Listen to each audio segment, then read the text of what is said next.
নমস্কার, আমি সুপ্রতিম। সকল বঙ্গবাসী, সকল ভারতবাসীকে জানাই রবীন্দ্র জন্ম জয়ন্তীর দিনে, নতুন সরকারের শপথ গ্রহণের দিনে শুভেচ্ছা ও অভিনন্দন, নট শুভনন্দন। নরেন্দ্র মোদীজিকে ভারতের প্রধানমন্ত্রী হিসেবে শুভেচ্ছা জানাই এবং অভিনন্দন জানাই। আশা করব চুরি বা দুর্নীতি মুক্ত সরকার হবে। আবারও বলছি, আশা করব, কিন্তু এই আশাকে বাস্তবায়িত করার দায়িত্ব কিন্তু সরকারের। একটি হিন্দু সরকার এসেছে বহু বছর পর, বহু যুগ পর পশ্চিমবঙ্গের বুকে। এতদিন ধরে ছদ্ম ধর্মনিরপেক্ষ, ছদ্ম সেকুলার, মাইনরিটি তোষণ ইত্যাদি সরকার আমরা দেখেছি, স্বাধীনতার পর থেকে দেখেছি। এই প্রথম বহু বছর পর, বহু যুগ পর পশ্চিমবঙ্গে ডক্টর শ্যামাপ্রসাদ মুখার্জির চিন্তাধারাকে স্বাগত জানিয়ে পশ্চিমবঙ্গবাসী ভারতবাসী হিসেবে নিজেদেরকে প্রমাণিত করে, হিন্দু হিসেবে নিজেদেরকে প্রমাণিত করে পশ্চিমবঙ্গকে পরিবর্তনের রাস্তায় এগিয়ে নিয়ে গেছেন। এখন দেখার বিষয় এই যে আগামী 5 বছরে এই সরকার কতটা কাজ করে। এই সরকারকে মনে রাখতে হবে যে মানুষ কিন্তু স্পেসিফিক কিছু কিছু বিষয়ের কথা মাথায় রেখেই এই পরিবর্তনটা করেছেন, যে পরিবর্তন হয়তো এই ভোটের রেজাল্টের আগে পর্যন্ত আমরা কেউ আশা করিনি বা ভাবিনি। এখন ভোটের রেজাল্টের পর আমরা বুঝতে পারছি যে বিগত বেশ কিছু বছর ধরে বাংলার মানুষের মনে মনে যে অশান্তির আবহাওয়া তৈরি হয়েছিল, সেগুলি কি কি বিষয় নিয়ে হয়েছিল।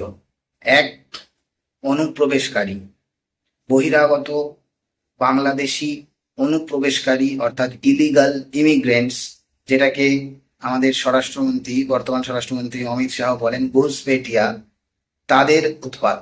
বর্ডার পেরিয়ে অবৈধভাবে ঢুকে এখানে জাল আধার কার্ড, ভোটার কার্ড বানিয়ে পশ্চিমবঙ্গে তারা সরকার গঠনে বহু গভীর ছাপ ফেলেছে। তাদের সেই কমিউনিটির, সেই কট্টর কমিউনিটির জন্মহার এত বেশি যে তাদের ভোট সংখ্যাও বেশি হয়ে যায়, তাই তারা ছাপ ফেলেন আমাদের ভোট রাজনীতিতে। বহু দিন পর আমাদের হাতে, বহু বছর পর আমাদের হাতে সুযোগ এসেছে পশ্চিমবঙ্গকে জেহাদি মুক্ত করার, পশ্চিমবঙ্গকে হিন্দু হোমল্যান্ড হিসেবে রক্ষা করার, যে উদ্দেশ্য নিয়ে পশ্চিমবঙ্গ তৈরি হয়েছিল।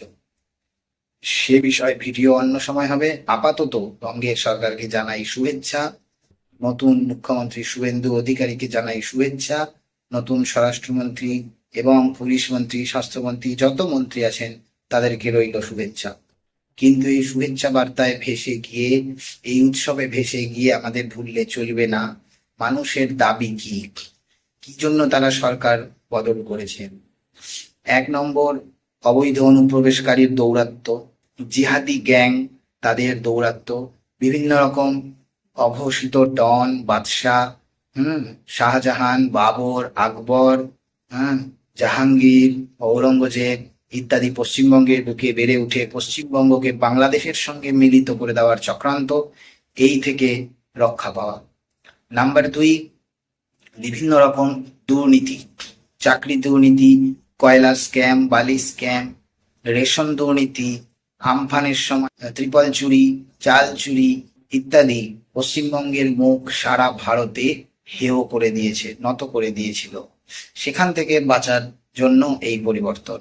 এবং নাম্বার 3, যেটা অতি গুরুত্বপূর্ণ, সাধারণ মানুষ এবং সাধারণ নারীদের নিরাপত্তা এই বাংলায় একেবারেই বিলুপ্ত হতে বসেছিল।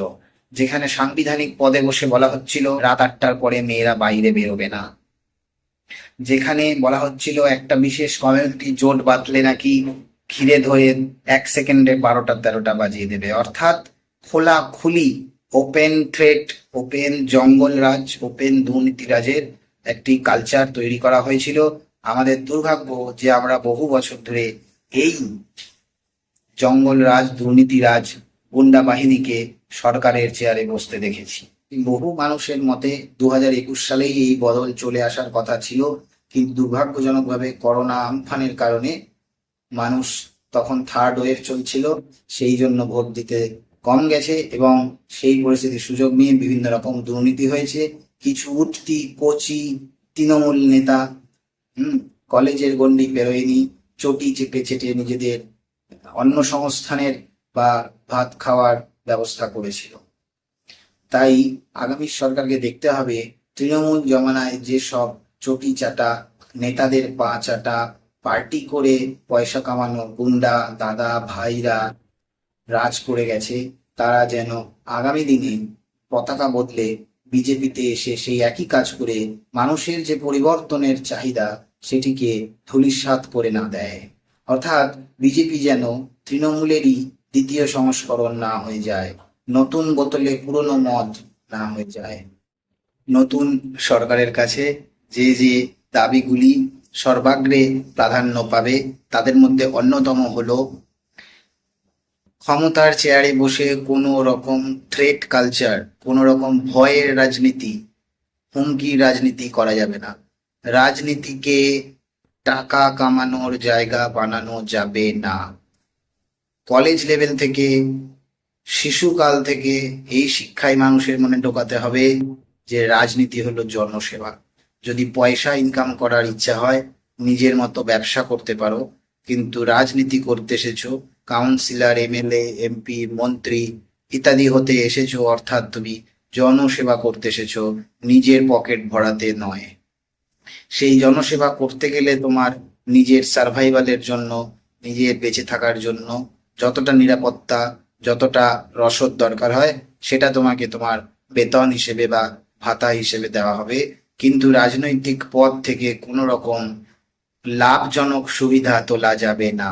এই নিয়ম করলে তাহলে আমি মনে করি বা আমার মতো বহু মানুষ, সচেতন মানুষ মনে করেন যে রাজনীতি হবে সুন্দর, রাজনীতিতে কোনো হিংসা থাকবে না। এবং রাজনীতি করতে গেলে ন্যূনতম শিক্ষাগত যোগ্যতা প্রয়োজন, যেন আগামী দিনে কোনো রকম সাধারণ মানুষ, খেটে খাওয়া মানুষ, গরিব মানুষ বা সাধারণ মহিলা বা যে কোনো রকম কর্মরত মহিলা যেন বাড়ি থেকে বেরোতে ভয় না পায়, যেন অন্য কোনো পার্টি করার জন্য বা অন্য কোনো পার্টিকে সমর্থন করার জন্য কাউকে হুমকি পেতে না হয়। রাজনীতি রাজনীতির আদর্শের জায়গায় থাকবে, কে কোন পার্টিকে সমর্থন করি আদর্শের জায়গায় থাকবে, কিন্তু প্রশ্ন যখন দেশ নিয়ে হবে তখন যেন প্রতিটা মানুষ এক হয়ে যায়। এবং রাজনীতিতে ভিন্ন মতের জন্য যেন বন্ধু মহলে বা পাড়া মহলে বা বিভিন্ন রকম নিচু তলার স্তরে যেন পরস্পরের প্রতি হিংসা না হয়, এই দিকে নজর রাখতে হবে। অর্থাৎ রাজনৈতিক হিংসার অবসান করতে হবে, তবে সাধারণ মানুষ নির্ভয়ে ভোট দেবে, তবে হবে সুস্থ গণতন্ত্র। না হলে গণতন্ত্রের নামে চলবে প্রহসন, চলবে একনায়কতন্ত্র, চলবে স্বৈরাচারী সরকার। এই জিনিসগুলি সরকারকে দেখতে হবে। এছাড়া সরকারকে ভাবতে হবে বাঙালি কিন্তু চায় ন্যায়ের শাসন, আইনের শাসন। অর্থাৎ কোনো পদাধিকারীর জন্য বা কোনো বিশেষ পোস্ট হোল্ডারের জন্য আইন একরকম, সাধারণ মানুষের জন্য আইন একরকম, তা যেন না হয়। আইন যেন সবার কাছে সমানভাবে অ্যাপ্লিকেবল হয় বা অ্যাপ্লাইড হয়, এই দাবি থাকবে। অর্থাৎ সাধারণ মানুষ ভয় ডরহীন ভাবে বাঁচতে পারবে। তার সাধারণ মানুষের মধ্যে যেন এরকম না হয় যে আমাকে বেঁচে থাকতে গেলে এই পার্টি করতে হবে বা ওই পার্টি করতেই হবে, বা আমাকে বেঁচে থাকতে গেলে এই পার্টিকে তেল তেল দিতে হবে বা অয়েলিং করতে হবে। এই জিনিস যেন বাংলায় না হয়। প্রত্যেকের মত প্রকাশের, প্রত্যেকের চিন্তার যেন স্বাধীনতা থাকে, তবে হ্যাঁ, সেই চিন্তার স্বাধীনতা যেন দেশের পক্ষে হিতকারক হয়, দেশ বা জাতির পক্ষে যেন ক্ষতিকারক না হয়। যে সকল মুসলিম ভাই বা বোনেরা ভারতকে ভালোবাসেন, যারা রাষ্ট্রবাদী, যারা হিন্দু ও মুসলিমের মধ্যে প্রকৃতই ঐক্য চান, ঐক্যের ছদ্মবেশে ভারতকে মুসলিম রাষ্ট্র করার স্বপ্ন দেখেন না, তাদেরকে আমার হৃদয়ের অন্তঃস্থল থেকে জানাই অভিনন্দন। তারা এই সরকারকে যথোপযোগ্য সহযোগিতা করবে এই আশা রাখি।